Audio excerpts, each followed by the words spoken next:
উদ্ধারকর্তা যীশুখ্রিস্ট সর্বশ্রেষ্ঠ অতুলের নামে সবাকে জেমেছি। আজকে দিন 15 এপ্রিল, দিন শনিবার 2024। আজকে আমরা যে বচন পাঠ করব, যে বিষয় শিখব, এ হয়েছে ঈশ্বর যদি আমাদের জন্য।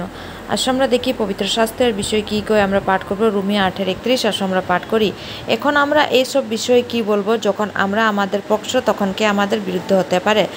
রোমিও অধ্যায় 8-তে প্রেরিত পৌলুসে একটি চ্যালেঞ্জিং বিবৃতি দিয়েছিলেন এবং বলছিলেন, ঈশ্বর যদি আমার পক্ষে হন তবে কে আমাদের বিরুদ্ধে হতে পারে? ঈশ্বরের বিরুদ্ধে কেউ দাঁড়াতে পারে না। কোনো প্রতিপক্ষ ঈশ্বরের সন্তানের বিরুদ্ধে দাঁড়াতে পারে না। যারা ঈশ্বরের সন্তানদের বিরুদ্ধে ডেস করার চেষ্টা করে তারা পিষ্ট হবে এবং তারা কখনোই দাঁড়াতে পারবেন না।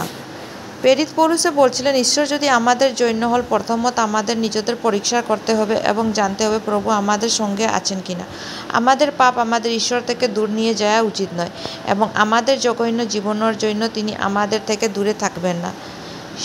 শিমশন নিজেকে পরীক্ষা করে দেখেনি যে প্রভু তার সাথ ছিলেন কিনা। তাই সে তার ঘুম থেকে জাগে উঠল এবং বলল, আমি আগের মতোই বাইর হব, অন্য সময় এবং নিজের চেন ঝাড়ে ফেলব। কিন্তু সে জানতেন না যে প্রভু তার কাছে থেকে চলে গেছেন এবং আমরা সবাই শিমশন এবং কর্ণের পরিণতি জানি। তাই পরীক্ষা করা এবং নিশ্চিত হওয়া গুরুত্বপূর্ণ যে ঈশ্বর সর্বদা আমাদের সাথে আছেন এবং যখন আমরা তা জানবো আমাদের হৃদয় শক্তিশালী হবে এবং আমরা সিংহর মতো সাহসী হয়ে দাঁড়াবো। দাউদে যিনি নিশ্চিতভাবে জানতেন যে প্রভু তার সাথ ছিলেন, তিনি বলছিলেন, সদাপ্রভু আমার সঙ্গে আছেন, আমি ভয় করব না। মানুষ আমরা কি করতে পারে? সদাপ্রভু আমার পক্ষে আছেন, আমরা সাহায্যকারী হিসাবে। আমি বিজয়ী হতে তাদের উপর যারা আমাকে ঘৃণা করে। গীতসংহিতা 118:6-7। শাস্ত্র বলে, যদি ঈশ্বর আপনার সাথে থাকেন। যিশয়া 54:17-তে লেখা আছে, যে কোনো অস্ত্র তোমার বিরুদ্ধে তৈরি হয়ে তা সফল হবে না। তুমি প্রত্যেককে দোষী করবেন যারা তোমাকে দোষরূপ করে। এই হল সদাপ্রভুর দাসদের অধিকার এবং আমরা তাকে তাদের ধার্মিকতা লাভ, এটা সদাপ্রভু বলেন। তারা তোমার বিরুদ্ধে যুদ্ধ করবে কিন্তু তারা তোমার হাতে পারাবে না, কারণ তোমাকে উদ্ধার করার জন্য আমি তোমার সঙ্গে থাকবো। সদাপ্রভু এই কথা বলছেন। যেরেমিয়া 1:19।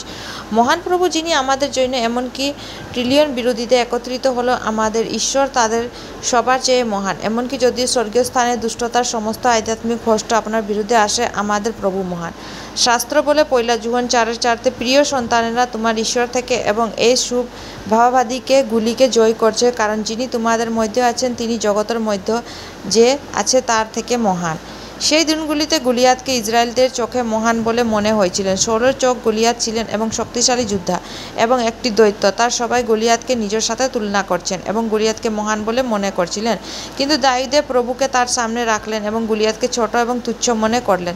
তিনি বিশ্বাসের সাথে ঘোষণা করছিলেন এবং বলছিলেন, ঈশ্বর যদি আমার পক্ষে হন তবে কি আমার বিরুদ্ধে দাঁড়াতে পারে?